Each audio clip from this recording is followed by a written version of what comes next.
बिस्मिल्लाहिर्रहमानिर्रहीम। मैं हूं सुहेल राना।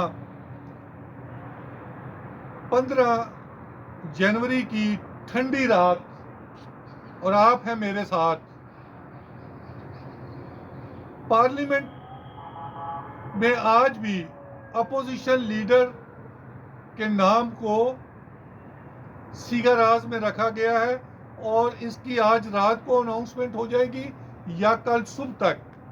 मैं नाम इससे पहले दे चुका हूं कि कौन बन रहे हैं, लेकिन आज मैं ज़रा डिफरेंट करना चाहता हूं वी लोग अपना वजारत इत्तलात और नशरियात पर कि उधर क्या हो रहा है।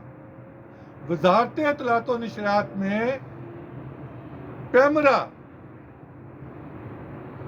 के चेयरमैन की तैनाती जो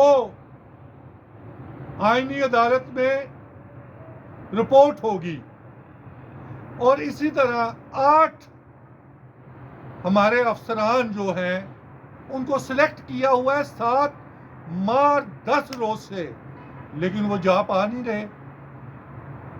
और जो मेरी इतलात है कि उनकी इंटेलिजेंस ब्यूरो की रिपोर्ट्स ठीक नहीं है। प्राइम मिनिस्टर ने 15 रोज पहले या 22 रोज के दरमियान 15 और 22 रोज में के दरमियान उन्होंने इनसे एक दफ़ा फिर इंटरव्यू किए, लेकिन अभी भी मामला उधर ही है। तमाम अफसरान अपना सामान बांध कर बैठे हुए हैं और वो जो अफसरान 8 महीने से बाहर बैठे हुए हैं वो इंजॉय कर रहे हैं। अगर यहाँ पे किसी की भी गलती है, जो कि गलती समझ में आती है, वो अमरीन जान की है।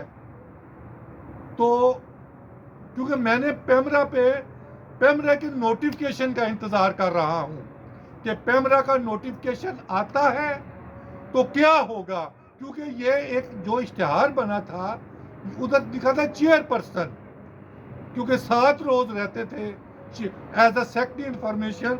वो प्रिंसिपल अकाउंटिंग अफसर थी, पैमरा की मेंबर थी, और उसको सिलेक्ट किया है। मैं इसमें नहीं जाता। और जो इन्होंने जो समरी बना के प्राइम मिनिस्टर हाउस ने भेजी है कि मुतफिका तौर पे, और खुदा दे ओ बंदे हो, और पीटीआई वाले तो आए ही नहीं दोनों मेंबर, तो ये मुतफिका कैसे हो गई। मुझे यकीन है कि कादर साहब सदर साहब के बहुत ही अच्छे एडवाइज़र हैं, ला के वो इस पे करेंगे। नोटिफिकेशन का मैं इंतज़ार कर रहा हूँ, क्योंकि इसी पे ही चौधरी रशीद की टर्मिनेशन, अफसार आलम की इन्हीं ग्राउंड्स पे हुई है।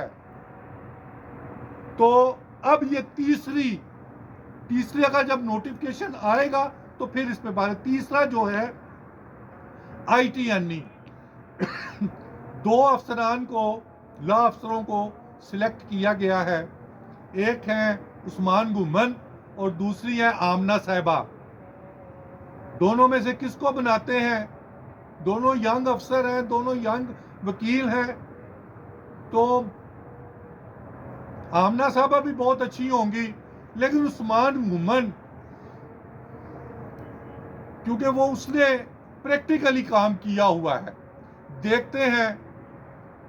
क्योंकि वो जो इन्होंने प्रोसेस वजारत इत्तलात ने अडॉप्ट किया है वो आइन और कानून के मुताबिक किया है, और जो रवायात छोड़ के गए हैं जो पिछले ITNE के सरबराह थे, वो एक बड़ी खूबसूरत रवायात छोड़ के गए हैं।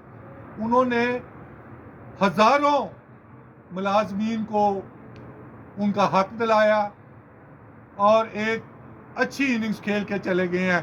अब मैडम आमना आती हैं या उस्मान गुमन आता है, तो ये आने वाले वक्त बताएंगे कि वो रवायात को बरकरार रख पाएंगे या नहीं। थर्ड एंड लास्ट, जो फील्ड मार्शल ने एक अहम हुक्म जारी किया है, उसकी तफसीलात आप मेरे बागबान YouTube को, डेली पोस्ट इंटरनेशनल को, बागबान मैगजीन को और बागबान ट्विटर को फॉलो करते रहें। एक बहुत बड़ी खबर दूंगा जो धमाका खेज होगी। मुझे 6 घंटों के लिए इजाज़त दीजिए। अल्लाह मियाँ मेरा और आपका हामी नासर।